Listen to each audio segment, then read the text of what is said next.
Hi welcome to our channel paneer butter masala என்னோட ஸ்டைலில் எப்படின்னு பார்க்கலாமா வாங்க. ஒரு பேனில் 1 டேபிள் ஸ்பூன் ஆயில் சேர்த்துக்கலாம்.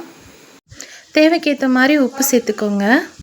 1 ஸ்பூன் மிளகாத்தூள், சிக்கன் 65 மசாலா சேர்த்துட்டு க்யூபாக கட் பண்ணி வச்சுருக்கிற பன்னீரை இது கூட ஆட் பண்ணி நம்ம ரோஸ்ட் பண்ணி எடுத்துக்கலாம். லைட்டாக சாட்டே பண்ணி எடுத்துக்கலாம். இது எல்லா பக்கமும் கொஞ்சம் நல்லா ரோஸ்ட் ஆகி வந்த பின்னாடி இதை தனியாக எடுத்து மாற்றி வச்சிடலாம். இப்போ இந்த மாதிரி ரோஸ்ட் ஆனதும் நம்ம எடுத்து மாற்றி வச்சுக்கலாம். அடுத்த ஒரு பாத்திரத்தில் 1 டேபிள் ஸ்பூன் ஆயில் சேர்த்துக்கலாம். 2 டேபிள் ஸ்பூன் பட்டர் சேர்த்துக்கலாம்.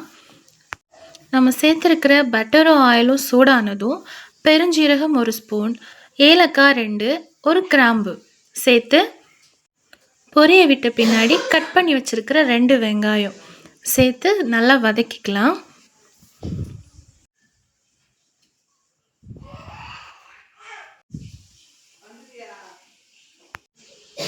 உப்பு சேர்த்து வதக்குனா சீக்கிரமாக வெங்காயம் வதங்கி கிடைக்கும். ஸோ நல்லா குக் ஆகிறதுக்கு இந்த ட்ரிக்கை நீங்களும் யூஸ் பண்ணிக்கோங்க. இந்த மாதிரி கலர் சேஞ்ச் ஆனதும் இஞ்சி பூண்டு பேஸ்ட்டு சேர்த்து நம்ம வதக்கிக்கலாம். கல்யாணமான பொண்ணுங்களும் இந்த வெங்காயமும் ஒன்று எப்படின்னு கேட்குறீங்களா?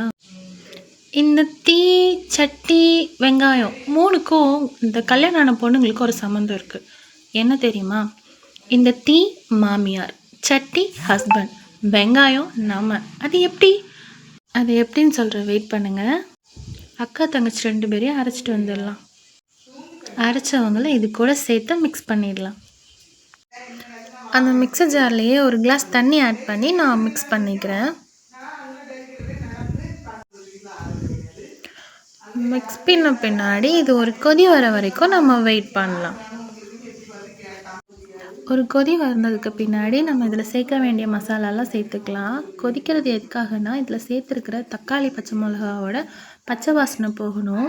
பச்சை வாசனை போன பின்னாடி சேர்க்குற மசாலாவோட டேஸ்ட் கொஞ்சம் நல்லாவே இருக்கும்.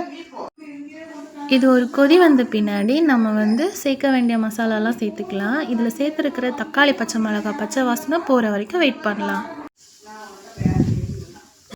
நல்ல மிளகாத்தூள், கரம் மசாலா எல்லாமே காரத்துக்கு ஏற்ற மாதிரி அளவாக சேர்த்துக்கோங்க. இப்போ இதை நல்லா மிக்ஸ் பண்ணி விட்டுடலாம். இதை மிக்ஸ் பண்ணி விட்டுட்டு இதை கொதிக்க விட்டு எண்ணெய் பிரிய விட்டுடலாம். தீயும் சட்டியும் வெங்காயத்தையும் நான் லிங்க் பண்ணி ஃபேமிலி கேர்ளை சொன்னேன்ல, அது எப்படி நான் இப்போ சொல்லவா? தீன்றது மாமியார், சட்டின்றது ஹஸ்பண்ட், வெங்காயன்றது அதான் மருமகளாகிய நாம். இதுக்கு என்ன லிங்க்கு அப்படின்னா, தீ சுட்டுறோன்னு தெரியாமலே சட்டி இருக்குது. சட்டி நம்ம வெங்காயத்தை வதக்க போகிறோன்னு தெரியாமலே வெயிட் பண்ணிகிட்ருக்கு. இது உங்களுக்கு புரிஞ்சிச்சான்னு சொல்லி கமெண்டில் சொல்லுங்கள். புரியாதவங்களுக்கு நான் ரிப்ளை பண்ணுறேன். ஓகே, இப்போ இதில் ரோஸ்ட் பண்ணி வச்சுருக்கிற பன்னீரை ஆட் பண்ணிக்கலாம்.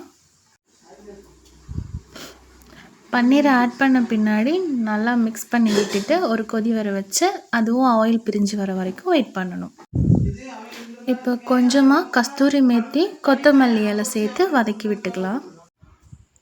இதை போட்டுட்டு ஒரு கிளறி விட்டுட்டு 1 நிமிஷம் இதை சேர்த்து ஒரு கிளறி விட்ட பின்னாடி கொஞ்ச நேரம் வெயிட் பண்ணி ஸ்டவ் ஆஃப் பண்ணிட்டீங்கன்னா சூப்பராக டேஸ்டியான பன்னீர் பட்டர் மசாலா ரெடி ஆகிடும்.